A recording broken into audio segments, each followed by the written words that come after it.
Hi everyone, this is Mr Neel Raithatha, also known as the Wax Whisperer. Thank you for joining me in my latest video. This is of a patient who attended with bilateral blocked earwax, and we're just commencing here in their right ear. And you can tell by the consistency of this earwax, it's very mushy and sticky.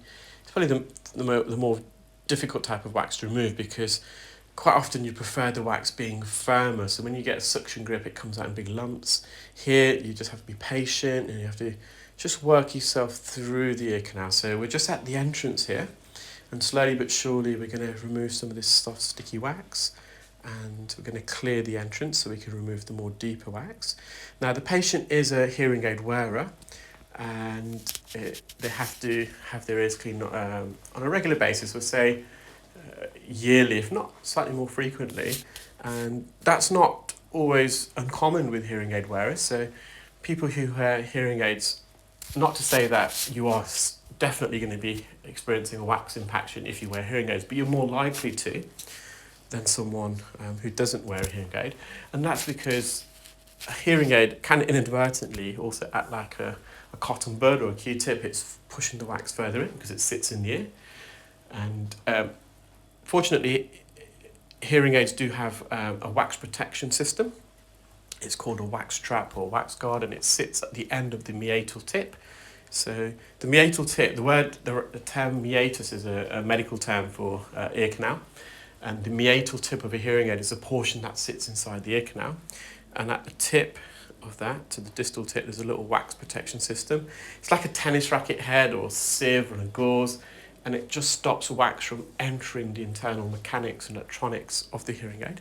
However, if the wax trap gets blocked with wax, and the patient can't hear because the sound can't come out the other way, so the patient, the precursor for knowing they have to have their ears cleaned is because the wax trap, they're having to clean it and replace it on a regular, more frequent basis.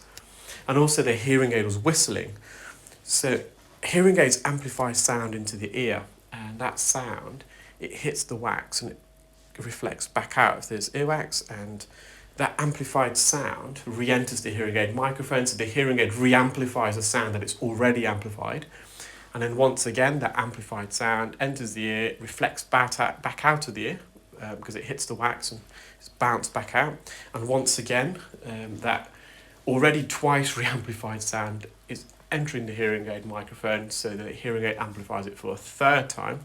And this cycle, this feedback loop continues, and it then causes a loud whistling noise, a feedback noise from the hearing aid. And sometimes patients themselves can't hear it, although quite often they can, but it's friends and family around them, or anyone in close proximity can hear the feedback, especially if they open and close their jaw, because jaw movements can expand the ear canal, allowing more sound to escape. So whenever the hearing aid whistles or they're having to continuously change their wax trap filter, the patient knows it's time for the wax removed. Now, the patient has got this wet wax, and earwax broadly can be categorised as either being dry or wet, and it's a specific gene mutation which determines the type of earwax you have. So there's a particular gene called the ABCC11 gene, and if you have a single dominant guanine allele, that gives you the specific gene mutation to have what we call a modified alcoprine gland, and that's a sweat gland, so you can call it a ceremunous gland. And that's the same gland that's found under your armpits.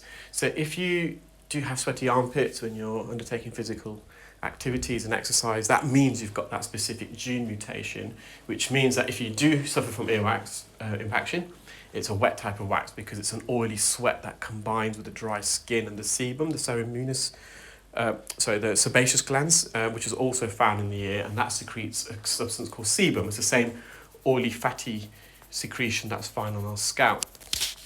If you don't have that gene mutation, and instead you've got two recessive adenine alleles, you don't have the sweat gland, so the ceremunous gland in your ear, or that be under your armpits, and then your earwax generally becomes more dry, and that's because earwax has three main ingredients. It has roughly 60% dead skin, keratin, and the remaining 40% is a combination of the ceremonous gland secretion, so the oily sweat, and the sebum, which is secreted by the sebaceous gland, which is an oily fatty substance that's found on our scalp. And all three of those amalgamate to form earwax. But of course, if you don't have the oily sweat, it's just dry skin and sebum, and that wax tends to be more skin dominated and a lot drier in consistency. And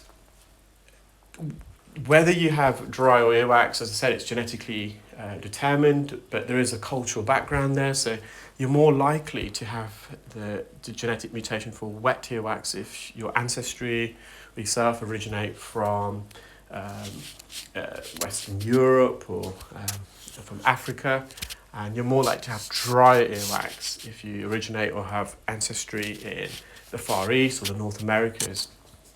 So quite often, if you watch a lot of the earwax removal procedures on YouTube from the Far East, you'll notice the earwax is a lot drier. It's more dead skin keratin, whereas the video is more in Europe and America. So not North America, however, just the US is more of a wet type of earwax. So this is the patient's left ear. Now it's quite a bendy ear. We've cleaned the blockage out already, and it's just a sticky wax around the edge. Now, it doesn't vacuum very well because of the consistency.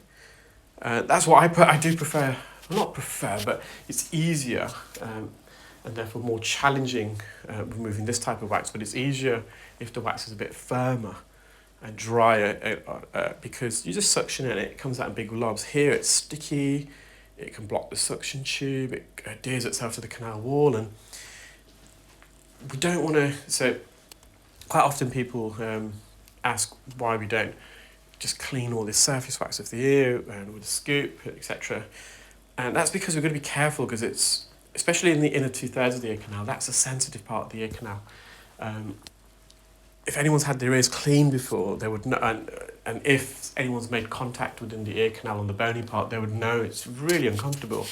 I've had my ears cleaned where we perform the clear wax training courses, we practice on each other's ears, and I've had it performed on my ear, and someone has kind of inadvertently, accidentally, not intentionally I hope, touched the side of my ear canal, and it was a bit uncomfortable.